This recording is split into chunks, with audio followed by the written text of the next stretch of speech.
Livro narrado com preparação de Cristiane Batista. Inscreva-se, muito obrigada. O material dos sonhos, a memória nos sonhos. Freud. Todo o material que compõe o conteúdo de um sonho é derivado, de algum modo, da experiência, ou seja, foi reproduzido ou lembrado no sonho. Ao menos isso podemos considerar fato indiscutível.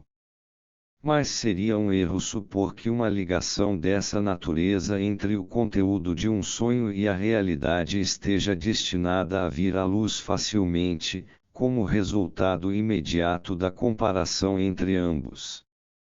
É preciso, pelo contrário, procurar diligentemente a ligação, e em inúmeros casos ela pode permanecer oculta por muito tempo.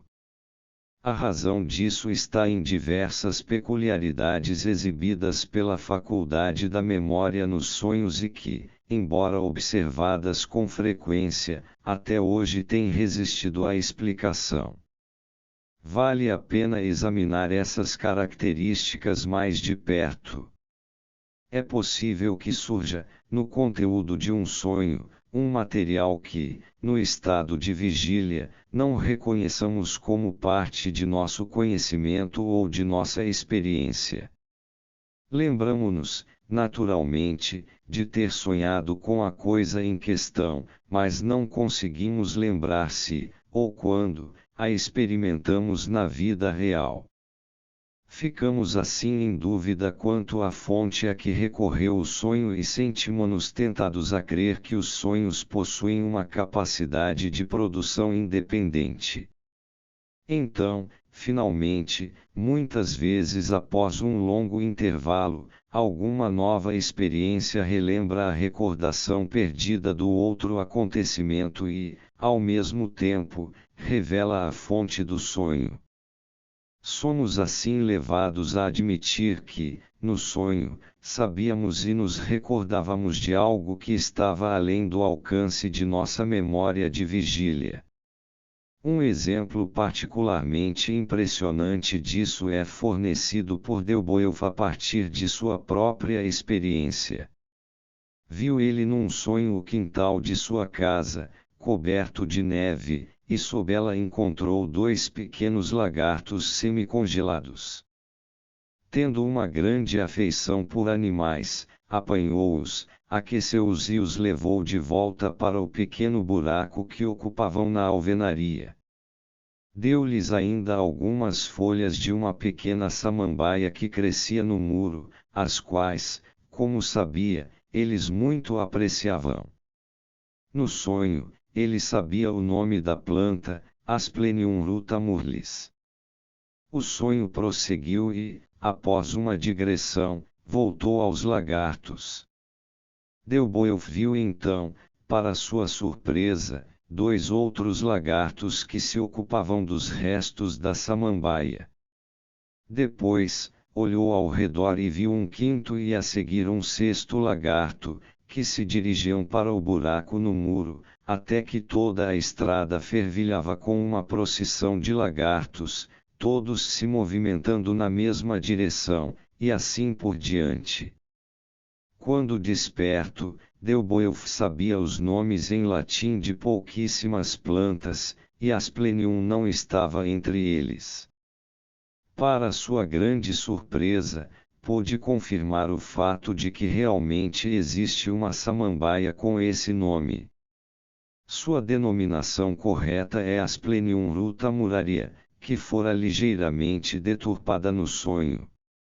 Isso dificilmente poderia ser uma coincidência, e, para Delboeuf, continuou a ser um mistério o modo como viera a conhecer o nome Asplenium no sonho. O sonho ocorreu em 1862. 16 anos depois, quando o filósofo visitava um de seus amigos, viu um pequeno álbum de flores prensadas, do tipo dos que são vendidos aos estrangeiros como lembrança em algumas partes da Suíça. Começou então a recordar-se de algo, abriu o herbário, encontrou a Asplenium de seu sonho e viu o nome em latim, escrito por seu próprio punho, abaixo da planta. Os fatos podiam agora ser verificados. Em 1860, 2 anos antes do sonho com os lagartos, uma irmã desse mesmo amigo, em viagem de lua de mel, fizera uma visita a Delboeuf. Trazia consigo o álbum, que seria um presente dela ao irmão, e Delboeuf deu-se ao trabalho de escrever sob cada planta seca o nome em latim, ditado por um botânico. Um feliz acaso, que tornou esse exemplo tão digno de ser recordado, permitiu a Delboeuf rastrear mais uma parte do conteúdo do sonho até sua fonte esquecida. Um belo dia, em 1877, aconteceu-lhe pegar um velho volume de um periódico ilustrado e nele encontrar uma fotografia de toda a procissão de lagartos com que sonhara em 1862. O volume trazia a data de 1861, e Delboeuf se lembrava de ter sido assinante da publicação desde seu primeiro número. O fato de os sonhos terem sob seu comando lembranças que são inacessíveis na vida de vigília é tão notável, e de tal importância teórica, que eu gostaria de chamar ainda mais atenção para ele, relatando mais alguns sonhos hipermnésicos. Maury conta-nos como, por algum tempo, a palavra Mussidan volta e meia surgia em sua mente durante o dia. Nada sabia a respeito dela, a não ser que era o nome de uma pequena cidade da França. Certa noite, sonhou que conversava com alguém que lhe dizia ter vindo de Mussidan, e que, ao lhe perguntarem onde ficava isso, respondia ser uma pequena cidade do departamento de Dordogne. Ao acordar, Maury não nutria nenhuma crença na informação que lhe fora transmitida no sonho, soube por um jornaleiro, contudo, que era perfeitamente correta. Nesse caso, a realidade do conhecimento superior do sonho foi confirmada, mas não se descobriu a fonte esquecida desse conhecimento. Diesson, 1855, p. 551, relata um fato muito semelhante num sonho datado de época mais remota. A essa classe pertence, entre outros, um sonho do velho Scaliger, citado por Henningsen, 1784, p. 300, que escreveu um poema em louvor dos homens famosos de Verona. Um homem chamado Brugnolos apareceu-lhe num sonho e se queixou de ter sido desprezado. Embora Scaliger não conseguisse lembrar-se de ter ouvido falar dele, escreveu alguns versos a seu respeito. Seu filho soube posteriormente, em Verona, que alguém chamado Brugnolos de fato fora ali famoso como crítico. O Marquês de Hervey de Saint-Denis, citado por Vachidi, 1911, p. 232 e seguinte, descreve um sonho hipermnésico que tem uma peculiaridade especial, pois foi seguido de outro que completou o reconhecimento do que, de início, era uma lembrança não identificada. Certa feita, sonhei com uma jovem de cabelos dourados, a quem vi conversando com minha irmã enquanto lhe mostrava um bordado. Ela me pareceu muito familiar no sonho e pensei já tê-la visto muitas vezes. Depois que acordei, ainda tinha seu rosto muito nitidamente diante de mim, mas era totalmente incapaz de reconhecê-lo. Voltei a dormir e a mesma imagem onírica se repetiu. Mas, nesse segundo sonho, falei com a dama de cabelos louros e perguntei-lhe se já não tivera o prazer de encontrá-la antes, em algum lugar. É claro, respondeu ela, não se lembra da Plage em Pornic. Despertei imediatamente e pude então recordar-me com clareza de todos os pormenores associados com a atraente visão do sonho. O mesmo autor, também citado por Vashidi, Ibidem, pp. 233-4, conta como um músico seu conhecido ouviu num sonho, certa vez, uma melodia que lhe pareceu inteiramente nova. Só muitos anos depois foi que ele encontrou a mesma melodia numa velha coleção de peças musicais, embora ainda assim não pudesse recordar-se de tê-la examinado algum dia. Sei que Myers publicou toda uma coletânea de sonhos hipermnésicos dessa natureza nas atas da Sociedade de Pesquisas Psíquicas, mas, infelizmente, não tenho acesso a elas. Ninguém que se ocupe de sonhos pode, creio eu, deixar de descobrir que é fato muito comum um sonho dar mostras de conhecimentos e lembranças que o sujeito, em estado de vigília, não está ciente de possuir. Em meu trabalho psicanalítico com pacientes nervosos, do qual falarei mais adiante, tenho condições, várias vezes por semana, de provar aos pacientes, com base em seus sonhos, que eles de fato estão bem familiarizados com citações, palavras obscenas etc., e que as utilizam em seus sonhos, embora as tenham esquecido em sua vida de vigília. Acrescentei mais um caso inocente de hipermnesia num sonho, em vista da grande facilidade com que foi possível descobrir a fonte do conhecimento acessível apenas no sonho. Um de meus pacientes, no decurso de um sonho bastante prolongado, sonhou que pedira um contusovka quando se encontrava num café. Depois de me contar isso, perguntou-me o que era um contusovka, pois nunca ouvira esse nome. Pude responder-lhe que se tratava de um licor polonês e que ele não podia ter inventado esse nome, que há muito me era familiar pelos anúncios afixados nos tapumes. De início, ele não me quis dar crédito, mas, alguns dias depois, após concretizar seu sonho num café, notou o nome num tapume na esquina de uma rua pela qual devia ter passado pelo menos 2 vezes ao dia durante vários meses. Eu mesmo já observei, em relação aos meus próprios sonhos, até que ponto é uma questão de acaso descobrir-se ou não a fonte dos elementos específicos de um sonho. Assim é que, durante anos, antes de concluir este livro, fui perseguido pela imagem de uma torre de igreja de desenho muito simples, que eu não lembrava ter visto.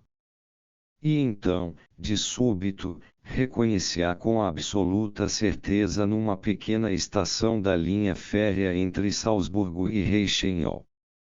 Isso ocorreu na segunda metade da década de 1890, e eu viajara naquela linha pela primeira vez em 1886. Em anos posteriores, quando eu já estava absorto no estudo dos sonhos, a frequente repetição, em meus sonhos, da imagem de determinado lugar de aparência inusitada tornou-se para mim um verdadeiro incômodo. Numa relação especial e específica comigo, à minha esquerda, eu via um espaço escuro onde reluziam diversas figuras grotescas de arenito. Uma vaga lembrança a qual eu não queria dar crédito dizia-me tratar-se da entrada de uma cervejaria. Mas não consegui descobrir nem o significado da imagem onírica nem sua origem. Em 1907, eu por acaso estava em Pádua, que, lamentavelmente, não pudera visitar desde 1895. Minha primeira visita àquela encantadora cidade universitária fora uma decepção, pois eu não pudera ver os afrescos de Giotto na Madonna del Arena. voltará a meio caminho da rua que leva até lá ao ser informado de que a capela estava fechada naquele dia. Em minha segunda visita, 12 anos depois, resolvi compensar isso, e a primeira coisa que fiz foi encaminhar-me para a capela da arena. Na rua que conduz a ela, à minha esquerda e, com toda a probabilidade, no ponto do qual retornara em 1895, deparei com o lugar que tantas vezes vira em meus sonhos, com as figuras de arenito que faziam parte dele. Era, de fato, o acesso ao jardim de um restaurante. Uma das fontes de onde os sonhos retiram material para a reprodução material que, em parte, não é nem recordado nem utilizado nas atividades do pensamento de vigília é a experiência da infância. Citarei apenas alguns dos autores que observaram e ressaltaram esse fato. Hildebrand, 1875, p. 23 já admite expressamente que os sonhos às vezes trazem de volta a nossas mentes, com um maravilhoso poder de reprodução, fatos muito remotos e até mesmo esquecidos de nossos primeiros anos de vida. Strumpel, 1877, p. 40. A posição é ainda mais notável quando observamos como os sonhos por vezes trazem à luz, por assim dizer, das mais profundas pilhas de destroços sob as quais as primeiras experiências da meninice são soterradas em épocas posteriores, imagens de localidades, coisas ou pessoas específicas, inteiramente intactas e com todo o seu viço original. Isso não se limita às experiências que criaram uma viva impressão quando ocorreram, ou que desfrutam alto grau de importância psíquica e retornaram depois, num sonho, como autênticas lembranças com as quais a consciência de vigília se regozija. Ao contrário, as profundezas da memória, nos sonhos, também incluem imagens de pessoas, coisas, localidades e fatos que datam dos mais remotos tempos, que nunca tiveram nenhuma importância psíquica ou mais que um pálido grau de nitidez ou que há muito perderam o que teriam possuído de uma coisa ou de outra, e que, por conseguinte, parecem inteiramente estranhos e desconhecidos tanto para a mente que sonha quanto para a mente em estado de vigília, até que sua origem mais remota tenha sido descoberta. Volkelt, 1875, p. 119. É especialmente notável a facilidade com que as recordações da infância e da juventude aparecem nos sonhos. Os sonhos continuamente nos relembram coisas em que deixamos de pensar e que há muito deixaram de ser importantes para nós. Como os sonhos têm a seu dispor material oriundo da infância, e dado que, como todos sabemos, esse material se acha conspurcado, em sua maior parte, por lacunas em nossa faculdade consciente da memória, essas circunstâncias dão margem a curiosos sonhos hipermnésicos, dos quais, mais uma vez, darei alguns exemplos. Maury, 1878, p. 92, relata como, quando criança, ia frequentemente de Moore, que era sua terra natal, à aldeia vizinha de Triport, onde o pai supervisionava a construção de uma ponte. Certa noite, num sonho, ele se viu em Triport e, mais uma vez, brincava na rua da aldeia. Um homem, envergando uma espécie de uniforme, dirigiu-se a ele. Maury perguntou-lhe como se chamava e ele respondeu que seu nome era C, e que era vigia da ponte. Maury despertou com um sentimento de ceticismo quanto à exatidão da lembrança, e perguntou a uma velha empregada, que estava com ele desde sua infância, se ela conseguia recordar-se de um homem com aquele nome. Mas é claro, foi a resposta, ele era o vigia da ponte quando seu pai a estava construindo. Maury, Ibidem, pp 143-4, fornece outro exemplo igualmente bem corroborado da exatidão de uma lembrança da infância surgida num sonho. O sonho ocorreu a um certo Monsieur F., que, quando criança, vivera em Montbrison. 25 anos depois de partir dali, resolveu rever a cidade natal e alguns amigos da família que não encontrara desde então. Na noite que precedeu sua partida, sonhou que já estava em Montbrison e que, perto da cidade, encontrava um cavalheiro a quem não conhecia de vista, mas que lhe dizia ser Monsieur T., um amigo de seu pai. Monsieur F. sabia que, quando criança, conhecera alguém com aquele nome, mas, em seu estado de vigília, não se lembrava mais da aparência dele. Passados alguns dias, chegou realmente a Montbrison, achou o local que no sonho lhe parecera desconhecido, e ali encontrou um cavalheiro que reconheceu imediatamente como o Monsieur T. do sonho. A pessoa real, contudo, aparentava ser muito mais velha do que parecera no sonho.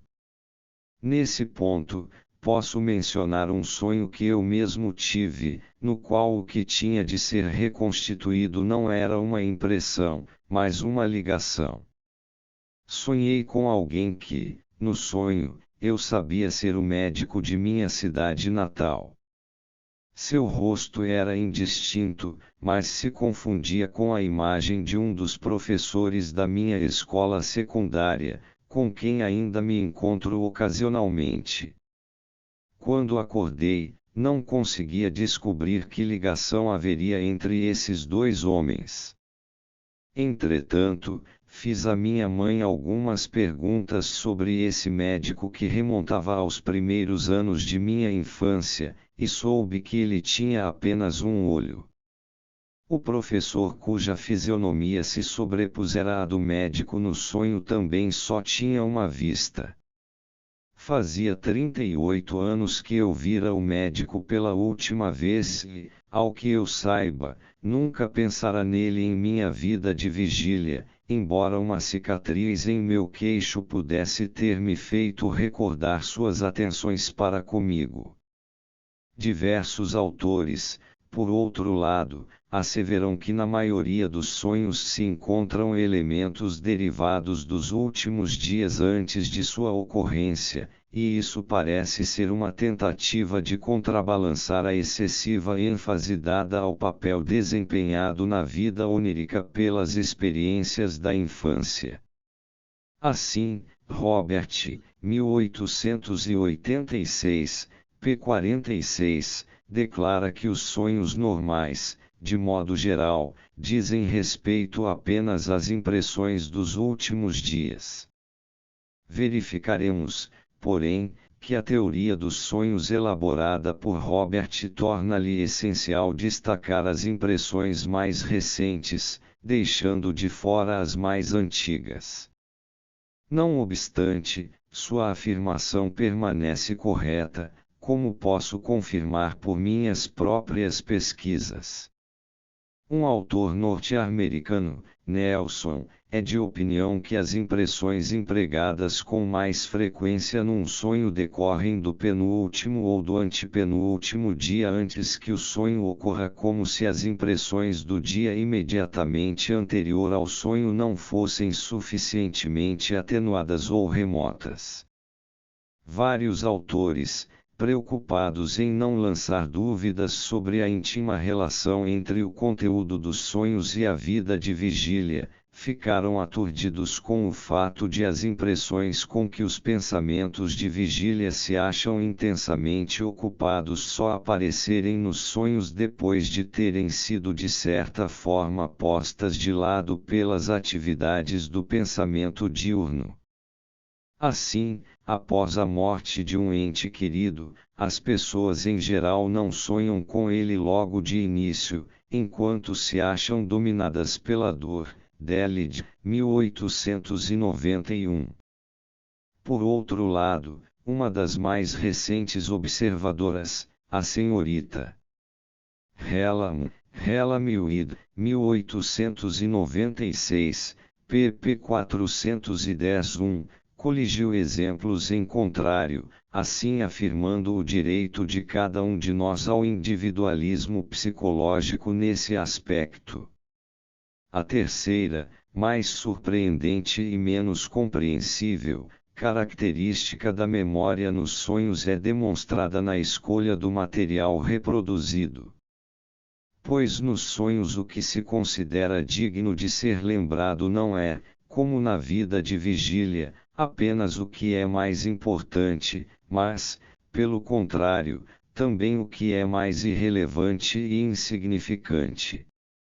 No tocante a este ponto, citarei os autores que deram expressão mais vigorosa à sua estupefação.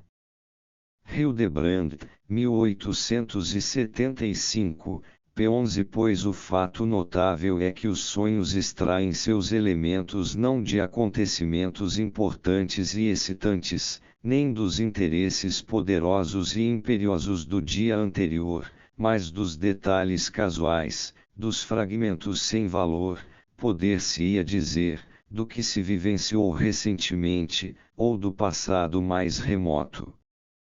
Uma morte na família, que nos tenha comovido profundamente e sob cuja sombra imediata tenhamos adormecido tarde da noite, é apagada de nossa memória até que, com nosso primeiro momento de vigília, retorne a ela novamente com perturbadora violência. Por outro lado, uma verruga na testa de um estranho que vimos na rua, e em quem não pensamos mais depois de passar por ele, tem um papel a desempenhar em nosso sonho. Strumpel, 1877, p. 39. Há casos em que a análise de um sonho demonstra que alguns de seus componentes de fato provêm de experiências do dia precedente ou do dia anterior a este, mas de experiências tão sem importância e tão triviais, do ponto de vista da consciência de vigília, que foram esquecidas logo após sua ocorrência. As experiências dessa natureza incluem, por exemplo, comentários ouvidos por acidente, ações de outra pessoa observadas de forma desatenta, vislumbres passageiros de pessoas ou coisas, ou fragmentos isolados do que se leu, e assim por diante. Havelock Ellis, 1899, p. 77. As emoções profundas da vida de vigília, as questões e os problemas pelos quais difundimos nossa principal energia mental voluntária não são os que costumam se apresentar de imediato à consciência onírica. No que diz respeito ao passado imediato, são basicamente as impressões corriqueiras, casuais e esquecidas da vida cotidiana que reaparecem em nossos sonhos. As atividades psíquicas mais intensamente despertas são as que dormem mais profundamente. Binns, 1878, pp. 44-5, efetivamente toma essa peculiaridade específica da memória nos sonhos como uma oportunidade de expressar sua insatisfação com as explicações dos sonhos que ele próprio sustentou, e os sonhos naturais levantam problemas semelhantes. Porque nem sempre sonhamos com as impressões mnêmicas do dia que acabamos de viver. Porque, muitas vezes, sem nenhum motivo aparente, mergulhamos, em vez disso, no passado remoto e quase extinto. Porque a consciência, nos sonhos, recebe com tanta frequência a impressão de imagens mnêmicas indiferentes, enquanto as células cerebrais, justamente onde trazem as marcas mais sensíveis do que se experimentou, permanecem, em sua maioria, silenciosas e inertes, a menos que tenham sido incitadas a uma nova atividade pouco antes, durante a vida de vigília. É fácil perceber como a notável preferência demonstrada pela memória, nos sonhos, por elementos indiferentes e consequentemente despercebidos da experiência de vigília está fadada a levar as pessoas a desprezarem, de modo geral, a dependência que os sonhos têm da vida de vigília, e a dificultar, em qualquer caso específico, a comprovação dessa dependência. Assim, a senhorita Wheaton Collins, 1893, p. 315, em seu estudo estatístico de seus próprios sonhos e dos de seu colaborador, verificou que em 11% do total não havia nenhuma conexão visível com a vida de vigília.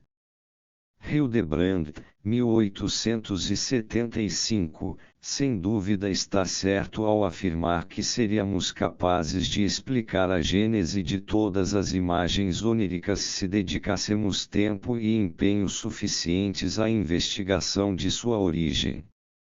Ele se refere a isso como uma tarefa extremamente trabalhosa e ingrata. Pois, em geral, termina por desenterrar dos cantos mais remotos da memória toda espécie de eventos psíquicos totalmente sem valor e por arrastar à luz, mais uma vez, do esquecimento em que fora mergulhado talvez na primeira hora após sua ocorrência, toda espécie de momento completamente irrelevante do passado. Só posso lamentar que esse autor de aguda visão tenha desistido de seguir a trilha que teve esse começo inauspicioso. Se a tivesse seguido, ela o teria levado ao próprio cerne da explicação dos sonhos. O modo como a memória se comporta nos sonhos é, sem sombra de dúvida, da maior importância para qualquer teoria da memória em geral. Ele nos ensina que nada que tenhamos possuído mentalmente uma vez pode se perder inteiramente. Schultz, 1887, p. 59, ou, como exprime Delboeuf, que toute impression, même la plus insignifiante, laisse une très inalterable, indefiniment susceptible de reparaître au jour.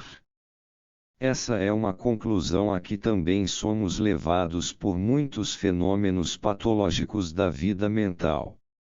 Certas teorias sobre os sonhos, que mencionaremos adiante, procuram explicar seu absurdo e sua incoerência por meio de um esquecimento parcial do que sabemos durante o dia.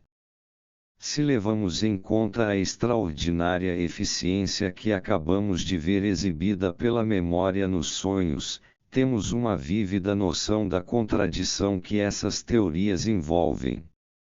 Talvez nos ocorra que o fenômeno do sonhar possa ser inteiramente reduzido ao da memória. Os sonhos, poder-se-ia supor, são a manifestação de uma atividade reprodutiva que é exercida mesmo durante a noite e que constitui um fim em si mesma.